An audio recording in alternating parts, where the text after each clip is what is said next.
Hola y bienvenidos a la quinta parte de este análisis sobre el libro El suicidio, escrito por Durkheim. Vamos a continuar con lo que habíamos estado repasando en los videos anteriores. Si bien en el capítulo anterior habíamos estado platicando acerca del suicidio egoísta, que recordemos es una sobreindividualización del sujeto, en un momento donde se despega de toda esta cohesión social. En ese capítulo, que es el capítulo llamado específicamente el suicidio egoísta, habíamos descubierto que las sociedades religiosas tienen un factor coercitivo y cohesionante que de alguna forma pegan al sujeto a la sociedad. Al pegarlo a la sociedad le lo brindan de una moralidad que es ya preexistente al sujeto y que de alguna forma dotan de sentido a su vida. De modo que en el momento en el que se comienzan a alejar de estas sociedades, pues pierden cierta protección sobre el suicidio y entre más vemos que se alejan, pues más suicidios encontramos.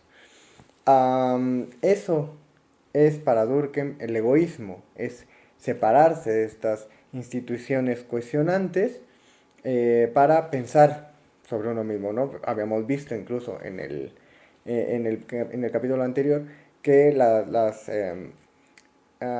profesiones con más interés intelectual o con más rigor intelectual, pues eran las que más generaban suicidios. Bueno, este es el capítulo 3 y Durkheim de hecho lo va a nombrar de la siguiente forma. Es el suicidio egoísta y entre paréntesis continuación. Hace una marcada diferencia debido a que antes habíamos visto las sociedades religiosas. En este punto pues vamos a ver otro gran factor cohesionante a la sociedad, que es el matrimonio. Ya vamos viendo que para Durkheim hay dos factores importantes a la hora de hablar de lo social, que es por un lado la religión y por otro lado la familia.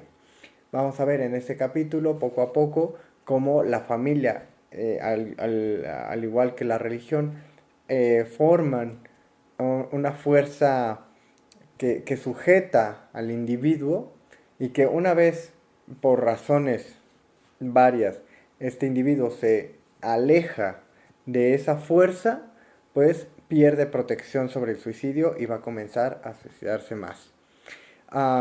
Bueno, vamos a comenzar en este momento. Bien, lo primero que vamos a ver cuando nos acerquemos a este capítulo es que realmente se vuelve complejo debido a los diferentes cohechos que hay. Y es que bien podemos observar que hay una curva de suicidios.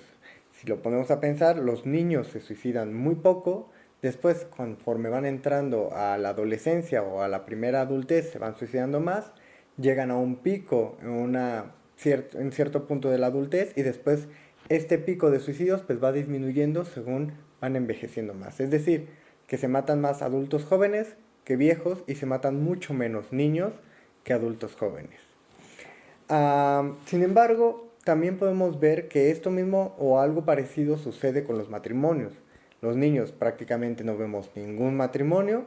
Después, conforme van entrando a la adolescencia y la primera adultez, se empiezan a casar y ya llegan a un punto o un pico donde muchas personas se empiezan a casar, digamos el promedio o la media donde veríamos que todo el mundo se casa, también creo que sería la moda. Y mientras más siguen creciendo, pues ya empezamos a ver divorcios, viudez, en fin. De modo que podemos ver que aunado a la edad, además de los suicidios, pues también hay diferentes estatus con respecto a la familia. Cuando se empiezan a tener hijos, cuando se casan, cuando quedan viudos, cuando se divorcian, etcétera. De modo que vamos a ver que son esos tres factores aunados a la edad, que es el celibato, el matrimonio y la viudez, son cohechos con respecto a la edad. Esto genera una complejidad bastante interesante que realmente yo solamente voy a tocar de forma superficial y resumida. Sería interesante que este capítulo específicamente si lo checaran en el libro para que sencillamente se dieran cuenta de la complejidad que hay dentro de todos estos cohechos y de lo realmente útil que puede ser la estadística. De hecho, sin la estadística, este capítulo literalmente sería inconcebible. Es una herramienta muy potente, pero que tampoco lo es todo. Durkheim va a estar revisándola y va a tomar datos de ahí y va a poder, digamos, separar y aislar los factores a partir de la estadística, pero eso no lo es todo. Aún le tiene que dar un sustento sociológico y decir por qué suceden ese tipo de cosas. Bueno, como vemos, el problema es que a mayor edad hay mayores casados y los suicidios van a ir cayendo. Una de las primeras ideas que va a tener Durkheim es aislarlos por edades, es decir, va a ser diferentes categorías de edades y entonces dentro de esas mismas categorías de edades va a comenzar a comparar entre los célibes, entre los casados, entre los viudos y va a ver qué diferencias hay. Esta es una idea maravillosa de Durkheim que además se puede replicar en diferentes investigaciones. Lo que sucede en este momento, por ejemplo, con la primera adultez, donde todavía no se llega al pico de suicidios, habría que preguntarse, ¿qué genera más suicidios? Si genera más suicidios estar célibe, si genera más suicidios estar casado, si ya la viudez temprana o el divorcio temprano ya genera algún tipo de desajuste y comienza a haber más suicidios o por el contrario es un elemento protector y hace que haya menos suicidios y después en una etapa ya madura de la adultez será lo mismo, pasará que con el matrimonio habrá más suicidios, menos suicidios, con el divorcio habrá más o menos. Bueno, ya les adelanto que de hecho no sucede así.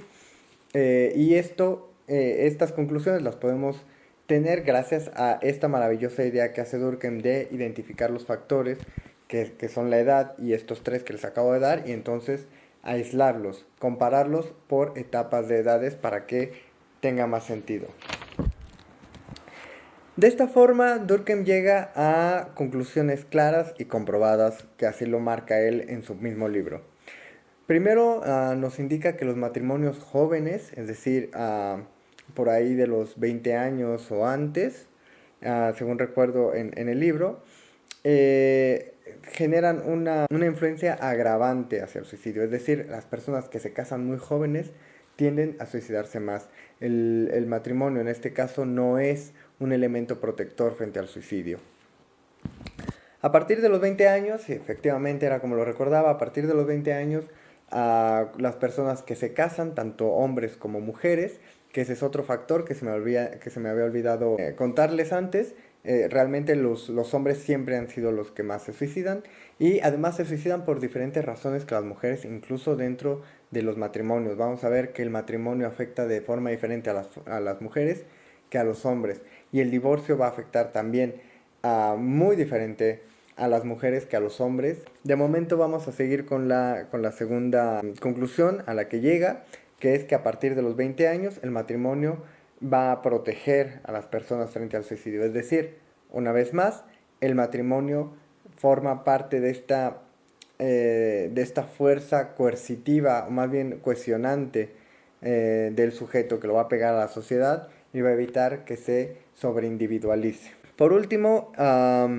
según el coeficiente de preservación, que es así como él lo va a estar llamando, coeficiente de preservación o coeficiente de agravación, coeficiente de preservación sí ayuda a que la gente no se suicide, o coeficiente de agravación si hace lo contrario, si esto impulsa a la gente a matarse más. En general, en el libro maneja los dos, sin embargo, el coeficiente de preservación lo usa más y lo usa de forma positiva o negativa. Es decir, cuando dice que hay un coeficiente de preservación positivo es que la gente se suicida menos, y cuando dice que es un coeficiente de preservación negativo, es decir, que se debilita esta preservación, pues en realidad lo que está hablando es un coeficiente de agravación.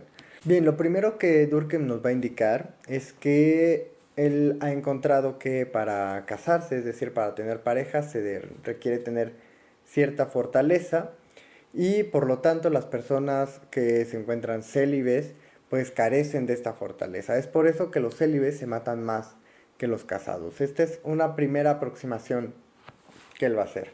También va a hablar lo que les comentaba hace un momento, que hay una diferenciación entre sexos, es decir, que el índice de protección para el hombre y para la mujer, según los diferentes elementos, también va a ir siendo diferente. Al respecto de la viudez, dice y encuentra dos puntos bastante interesantes este Durkheim.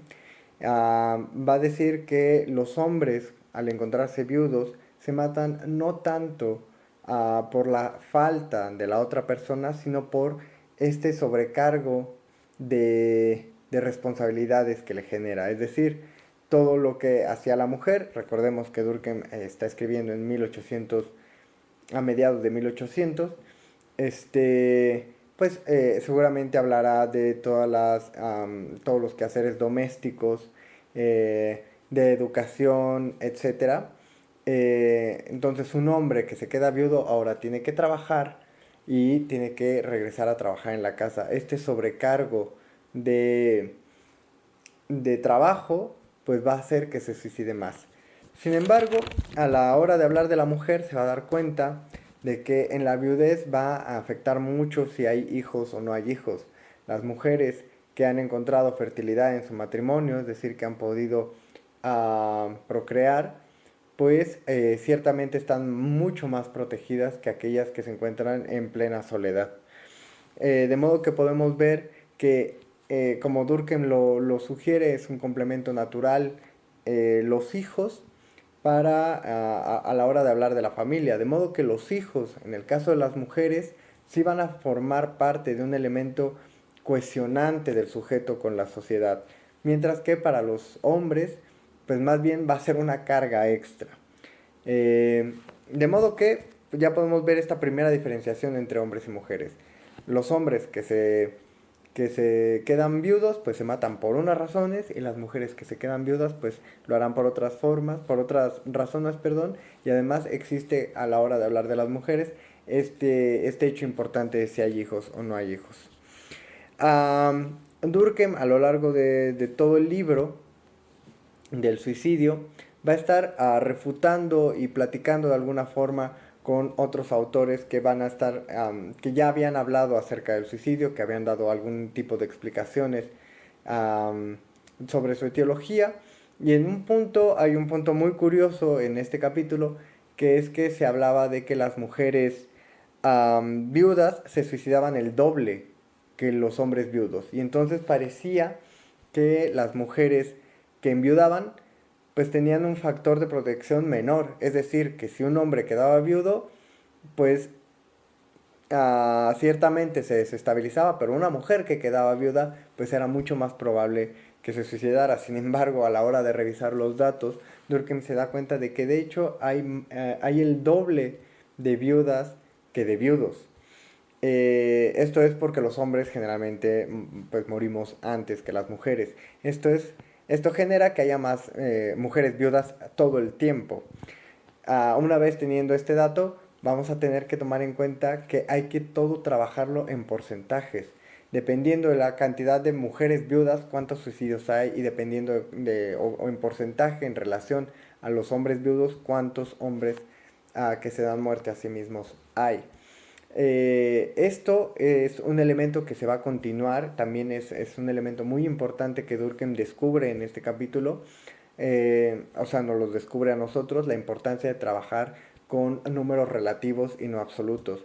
Si ya los habíamos visto a la hora de trabajar con países, países más grandes y países más pequeños tienen diferentes cantidades absolutas de suicidios, pero a la hora de hablar de cantidades relativas, pues suelen ser las mismas. Por eso se trabaja o se habla de suicidios por millón o suicidios por cada 100.000 habitantes. Si bien en este momento pareciera entonces que los factores externos son los que dan razón al suicidio y es por donde se planea explicarlos, y esto es cierto, quizá podríamos caer en un error de pensar que estos factores son ambientales, es decir, que tienen que ver con dónde se desarrolla el individuo y con características ajenas al individuo.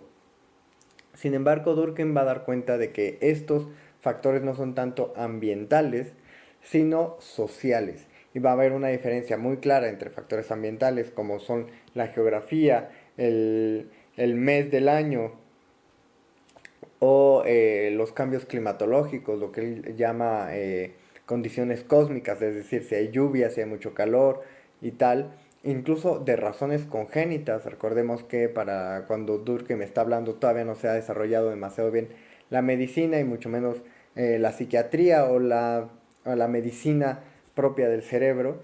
Durkheim se va a dar cuenta de que no son tanto las razones congénitas o las enfermedades mentales, lo que en ese entonces se llamaba neurastenia, sino son las razones sociológicas. Este va a ser un punto muy importante, dado que en este punto estas razones externas no van a formar parte del ambiente, sino de lo social. Y él lo va a clasificar de esta forma con razones pues, sociológicas. Aquí llegamos a un punto muy importante.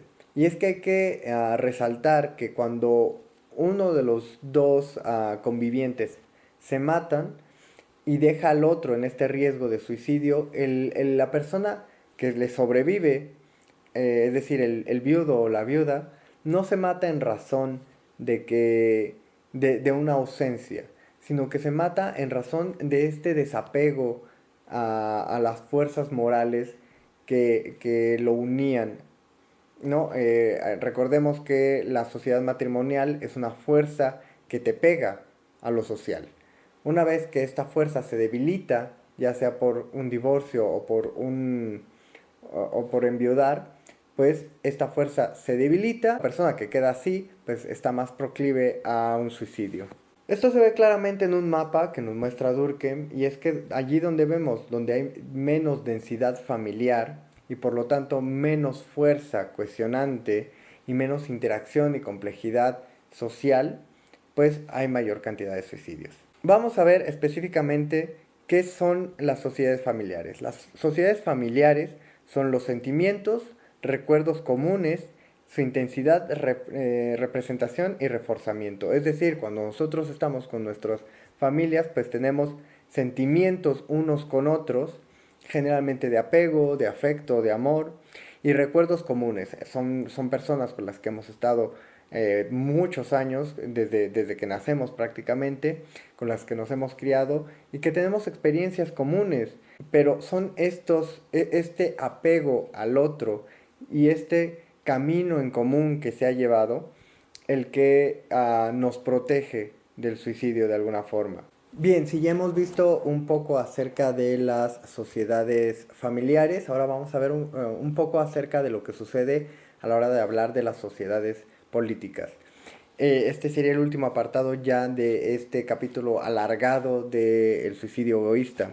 Lo primero que resalta, y hay que, no sé, darle importancia, la verdad es que es algo interesante, es que cuando hay guerras los suicidios disminuyen. Durkheim platica con algún otro autor que consideraba que los suicidios disminuían porque había menos personas. Es decir, había más hombres muertos y había más hombres en batalla, y que no había un momento donde de hecho disminuyeran los suicidios. O sea, que hay menos personas, pues hay menos suicidios.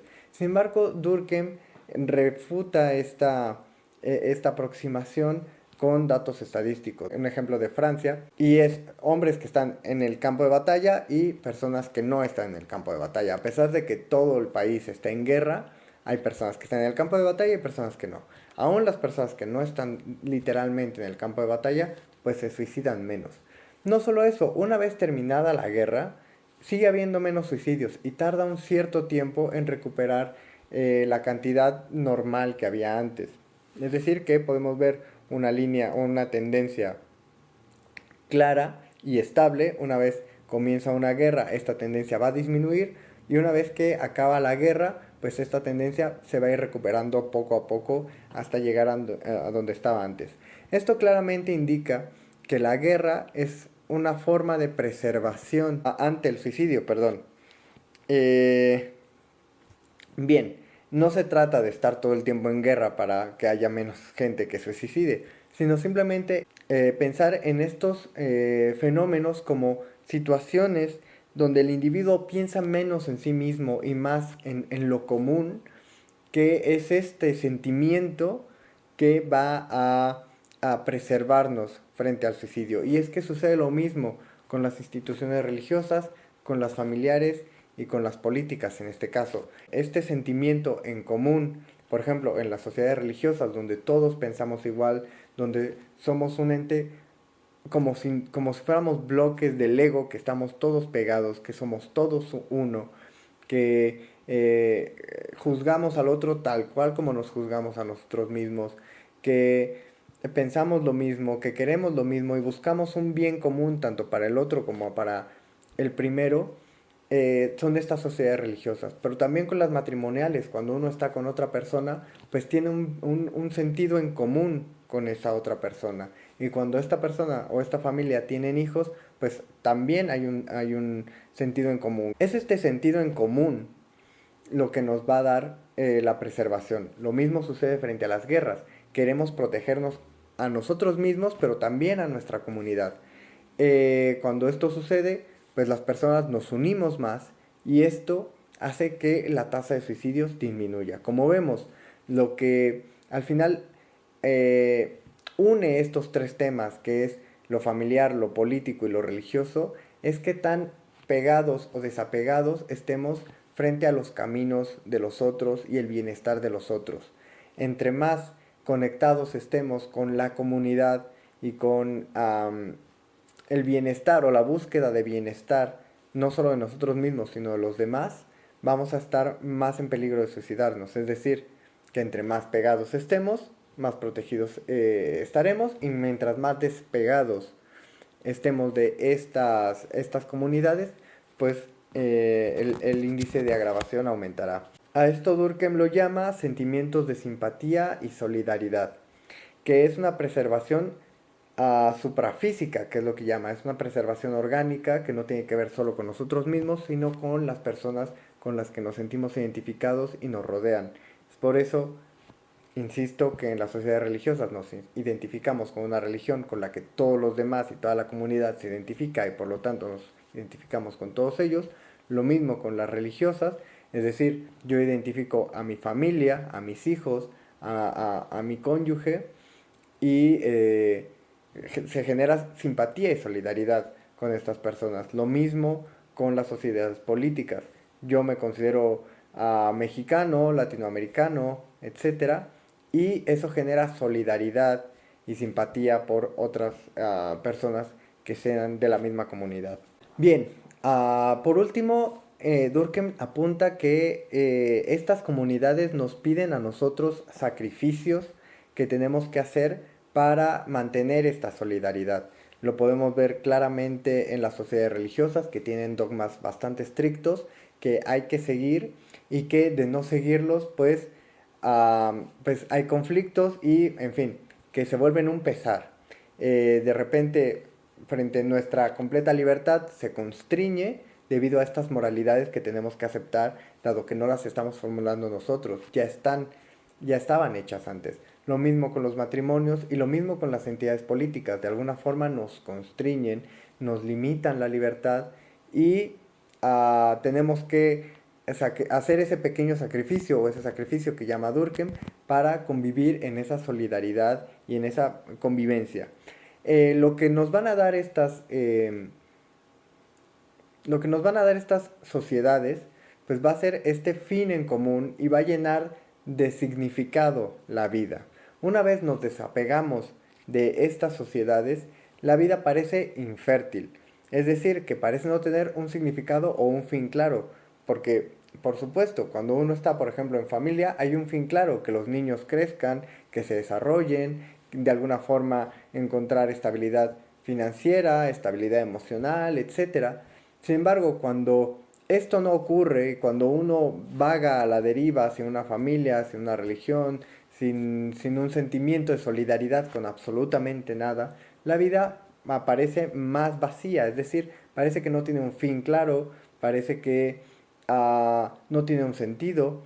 Y Durkheim realmente no va a discutir esto, o sea, Durkheim no te va a presentar, no te va a preguntar si la vida tiene un fin, un sentido o algo así. Sencillamente lo que Durkheim está diciendo es que estos sentimientos de llenado del alma aparecen frente a las sociedades comunitarias, como son la religiosa, la matrimonial, y que cuando uno se despega de ellas, la vida parece ser vaciada de significado y por lo tanto aparece una tristeza individual crónica, es decir, que el sujeto comienza a llenar ese vacío con ideas propias que no tienen que ver con solidaridad con la comunidad y estas ideas pueden generar en una tristeza crónica. Durkheim de ninguna forma condena a las personas que se alejan, de ninguna forma Durkheim va a condenar, por ejemplo, los trabajos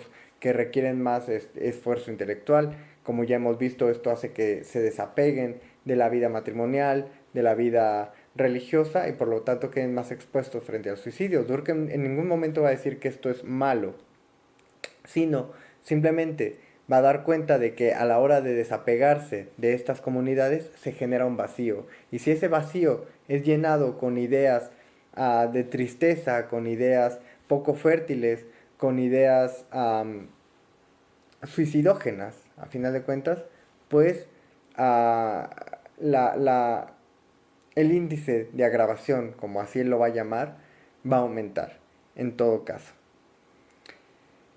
Este vacío, como él lo va a llamar, se generan nuevas moralidades.